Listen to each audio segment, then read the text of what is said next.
Salam sejahtera, terima kasih karena bersama dengan saya di Nazilin Unity Channel. Rafizi letak jawatan menteri jika kalah pemilihan PKR.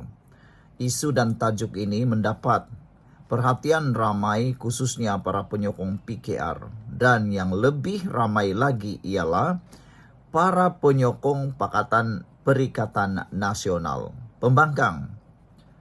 Entahlah, kenapa pembangkang pula yang paling bising apabila Rafizi kata dia akan letak jawatan jika kalah pemilihan PKR. Apa kaitan PKR dengan pembangkang?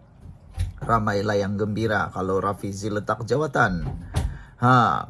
Ada yang kata apapun kelemahan Perdana Menteri ke-10, pemerintahan beliau masih yang terbaik berbanding kepimpinan sebelumnya. Oleh itu rakyat Malaysia perlu sangat beri peluang kepada Perdana Menteri 10 Anwar Ibrahim untuk terus menerajui kerajaan Malaysia untuk penggal kali yang kedua selepas PRU ke-16. Bila ternyata penggal kedua tiada perubahan, maka kita wajib cari Perdana Menteri yang baru atau pemimpin parti yang baru dan Perdana Menteri baru untuk memimpin Malaysia ke arah kecemerlangan. Kepada saudara Rafizi, kata netizen, kalau kalah dalam pemilihan kali ini, tunjukkan jiwa yang besar. Jangan menderhaka parti sendiri seperti Azmin, bekas timbalan Presiden PKR. Bantu PKR memenangi PRU ke-16. Dan bila menang nanti, pasti akan ada sesuatu perubahan besar berlaku ketika itu. Rafizi, ramai yang sokong awak, tetapi jangan ikuti jejak Azmin yang dendam kepada Perdana Menteri ke-10 dan sanggup hancurkan pasukan yang pernah dibina bersama demi nafsu dan amarah peribadi. Semoga PKR terus unggul menerajui kepimpinan negara sekurang-kurangnya satu penggal lagi selepas PRU ke-16, kata beliau. Saudara-saudara sekalian, ini sebabnya Rafizi bersedia letak jawatan jika kalah pemilihan PKR.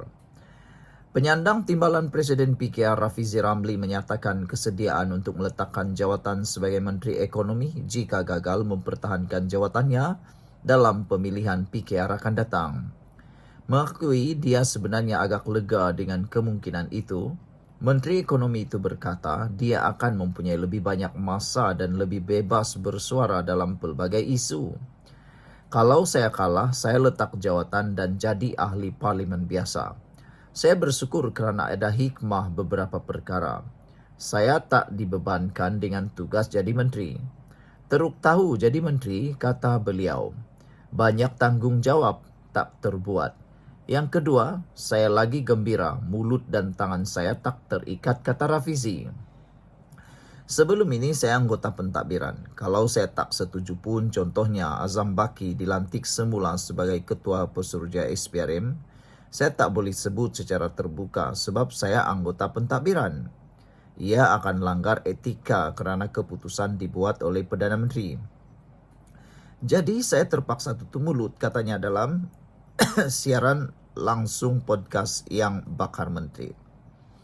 Mengulas contoh lain, Rafizi berkata dia juga terpaksa berdiam diri meski tidak bersetuju dengan Ketua Pemuda UMNO Dr. Akmal Saleh mengenai pelbagai isu. Katanya sekiranya dia bersuara, ia akan mengakibatkan media melaporkan tentang perbalahan antara menteri. Rafizi dicabar oleh sekutu lama Nurul Izzah Anwar untuk jawatan timbalan Presiden PKR. Awal hari ini, Nurul Izzah yang merupakan anak Perdana Menteri Anwar Ibrahim secara terbuka mengkritik pelantikan semula Azam yang merupakan kali ketiga di bawah pentadbiran Anwar. Nurul Izzah mendapat sokongan luas dari dalam PKR dengan banyak bahagian menjanjikan sokongan untuknya sebagai timbalan Presiden. Ini memberikan gambaran Rafizi berdepan cabaran besar untuk mengekalkan jawatannya. Sekian dulu untuk kali ini. Jangan lupa tinggalkan komen Anda. Salam sejahtera. Terima kasih karena bersama dengan saya di Nazilin Unity Channel. Paling panas sekali dalam media hari ini ialah kononnya ada satu laporan mengatakan akan dibubar Dewan Undangan Negeri Sabah dalam satu gambar yang kononnya perjumpaan antara Anwar Ibrahim dan juga TYT Sabah. Kita tahu Anwar Ibrahim berada di Tawau hari ini untuk perjumpaan bersama dengan PKR. Namun demikian, yang menjadi spekulasi ialah adakah Anwar Ibrahim akan terus ke Istana Sabah untuk berjumpa TYT Sabah bagi berbincang memohon pembubaran Dewan Undangan Negeri Sabah. Spekulasi itu makin bertiup kencang. Namun akhirnya Anwar Ibrahim bersuara. Ini kenyataan Anwar Ibrahim yang mengejutkan ramai orang. Kata Anwar Ibrahim, tiada perbincangan pembubaran Dewan Undangan Negeri Sabah. Perdana Menteri Datuk Seri Anwar Ibrahim berkata soal pembubaran Dewan Undangan Negeri Sabah tidak dibincangkan dalam pertemuan beliau dengan Yang di-Pertua Negeri Tun Musa Aman hari ini. Anwar berkata keputusan mengenai pembubaran Dewan Undangan Negeri Sabah terletak sepenuhnya kepada Yang di-Pertua Negeri dan juga Ketua Menteri Datuk Seri Haji G. Muhammad Noor. Perbincangan tertumpu kepada isu-isu berkaitan pembangunan Sabah dan usaha mengukuhkan kerjasama antara kerajaan negeri dan persekutuan, katanya kepada pemberita di Istana Seri Kinabalu hari ini. Beliau berkata perbincangan itu menyentuh pelbagai sektor termasuk minyak dan mengambil kira input daripada pemimpin negeri dengan tujuan menangani kebimbangan utama dan mengenal pasti bidang untuk penambahbaikan. Kata Anwar Ibrahim, ini adalah kunjungan hormat Perdana Menteri ke atas TYT Sabah sejak pelantikannya sebagai Yang di-Pertua Negeri. Spekulasi berhubung kemungkinan pembubaran awal muncul susulan pertemuan antara Perdana Menteri dan Yang di-Pertua Negeri Sabah hari ini. Sebelum kita teruskan ulasan hari ini, sila tinggalkan komen anda. Soalan pertama ialah, adakah manakah yang lebih baik? Buat pembubaran Dewan Undangan Negeri Sabah secepat yang mungkin pada minggu depan ataupun harus ditunggu sehingga pembubaran otomatik berlaku? Soalan kedua ialah, siapa yang akan menikmati keuntungan kalau Dewan Undangan Negeri Sabah dibubarkan dalam masa yang terdekat ini? Andai katalah, contohlah pada minggu depan atau bulan depan, siapa parti politik atau gabungan parti politik mana yang akan menikmati keuntungan? Dan siapa pula yang akan kerugian kalau ianya dibubarkan dalam masa yang terdekat? Soalan yang seterusnya, kalau dibubarkan lebih lewat, mengapa agak-agaknya? Adakah GRS belum bersedia untuk menang atau untuk bertanding? Ataukah strateginya lebih mendalam yang mungkin kita tidak akan tahu? Sesuai seperti ucapan Anwar Ibrahim dalam ucapannya hari ini, Anwar Ibrahim optimis bahawa GRS, Pakatan Harapan dan BN akan bergabung. Adakah itu adalah perkara yang akan dipertimbangkan sebelum berlakunya pembubaran Dewan Undangan Negeri Sabah? Kalau Pakatan Harapan, BN dan GRS bekerja sama, implikasi yang paling penting dan serta-merta akan berlaku ialah Perikatan Nasional akan menjadi lebih bahaya, kerana kita tahu kekuatan GRS memang sukar untuk ditandingi, apalagi kalau bekerja sama dengan Pakatan Harapan dan Barisan Nasional. Barisan Nasional kita tahu mereka mempunyai akar umbi yang kuat dan parti ataupun kerusi yang kuat. Begitu juga dengan Pakatan Harapan mempunyai akar umbi dan juga kerusi-kerusi dominan. Ditambah juga dengan GRS. Maka dengan itu, silap-silap hari bulan, GRS, Pakatan Harapan dan Barisan Nasional kalau ada kerjasama yang kukuh, mereka akan mungkin sapu habis kerusi yang ada di Sabah. Sekian untuk kali ini, jangan lupa tinggalkan komen anda. Salam sejahtera, terima kasih karena bersama dengan saya di Naziling Unity Channel. Akhirnya Anwar Ibrahim bersuara berkait dengan isu pemilihan parti PKR yang sedang panas sekarang ini. Paling panas sekali membabitkan pemilihan pemimpin timbalan presiden parti PKR yang melibatkan anak Anwar Ibrahim, yaitu Nurul Izzah Anwar, dan juga melibatkan sekarang ini pemangku kepada timbalan presiden, yaitu Rafizi Ramli.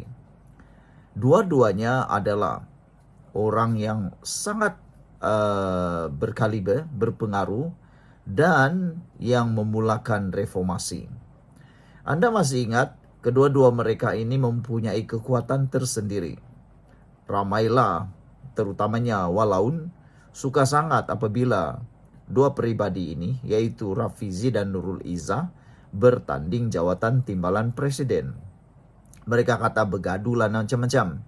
Tapi mereka lupa, macamlah parti Walaun itu tiada pertandingan. Semua parti politik memang ada pertandingan, itu namanya demokrasi. Jadi kalau nak bertanding, apa masalahnya?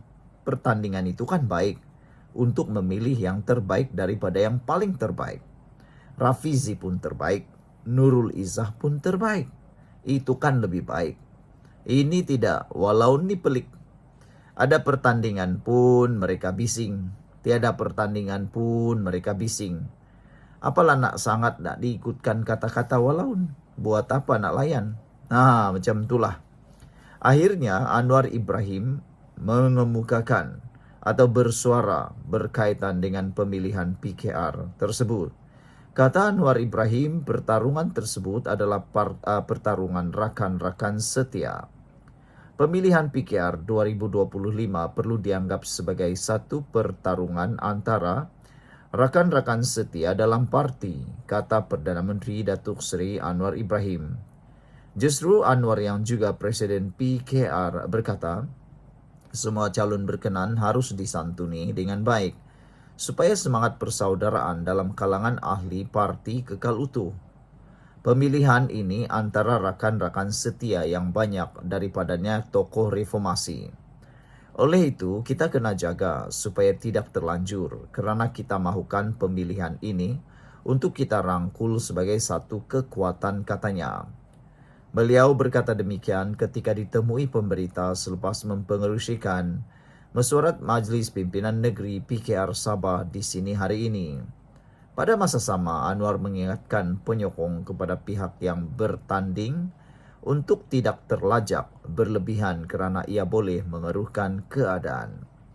Ini PKR persaudaraan yang harus diperkukuh. Selesai saja Kongres Nasional PKR, kita harus bekerja sebagai satu pasukan yang padu, katanya. Proses pencalonan pemilihan parti yang berakhir Jumat lepas menyaksikan Anwar tidak dicabar bagi jawatan presiden. Manakala bagi jawatan timbalan presiden, Nurul Izzah Anwar bakal bertembung dengan penyandang Datuk Seri Rafizi Ramli yang juga Menteri Ekonomi. Bagi jawatan naib presiden, 12 ahli telah mengemukakan pencalonan masing-masing, termasuk 4 penyandang, iaitu Nik Nazmi Nik Ahmad, Chang Ling Kang, Datuk Seri Aminuddin Harun, dan Datuk Seri Amiruddin Syari. Setiausaha politik Menteri Kewangan Muhammad Kamil Abdul Munin pula tidak dicabar untuk memegang jawatan Ketua Angkatan Muda Keadilan AMK, manakala Fadlina Siddiq Menteri Pendidikan dan Rozia Ismail Ahli Parlimen Ampang berebut jawatan Ketua Wanita PKR. Kongres Nasional PKR termasuk Kongres Angkatan Muda Keadilan dan Kongres Wanita dijadwalkan berlangsung pada 22 hingga 24 Mei ini di Johor Bahru, dan 23 Mei ditetapkan sebagai hari pengundian. Sekian untuk kali ini, jangan lupa tinggalkan komen Anda.